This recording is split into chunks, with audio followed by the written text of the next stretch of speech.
नमस्कार. येत्या 21 तारखेला म्हणजेच 21 डिसेंबरला वर्ल्ड मेडिटेशन डे साजरा केला जातो. तर मेडिटेशन काय आहे? तर मेडिटेशन म्हणजे काय कॉन्सन्ट्रेशन नाहीये, परंतु रिलॅक्सेशन आहे. तुम्ही स्वतः शांत बसून देखील मेडिटेशन करू शकता किंवा आता तर युट्यूबवर अनेक गायडेड मेडिटेशनचे व्हिडिओ आहेत, ते तुम्ही फॉलो करू शकता. तर मेडिटेशनने काय होतंय, तुमचं मन रिलॅक्स होतंय, तुमचं माइंड काम होतंय आणि त्याचा फायदा म्हणजे तुमचं कॉन्सन्ट्रेशन वाढतंय. जसं की गुरुदेव श्री श्री रविशंकरजी म्हणतात, happy mind can easily carry an unhealthy body, but an unhappy mind cannot carry an healthy body.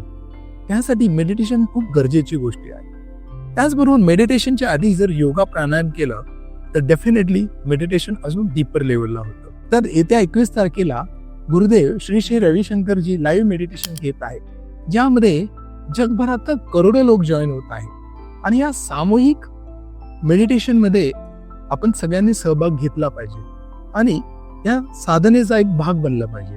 आपण संकल्प करूया की मेडिटेशन आपल्या आयुष्याचा अविभाज्य भाग बनला पाहिजे आणि मेडिटेशन आपण या आपल्या दैनंदिन जीवनात रोजच्या रोज केलं पाहिजे. चला तर भेटूया 21 तारखेला.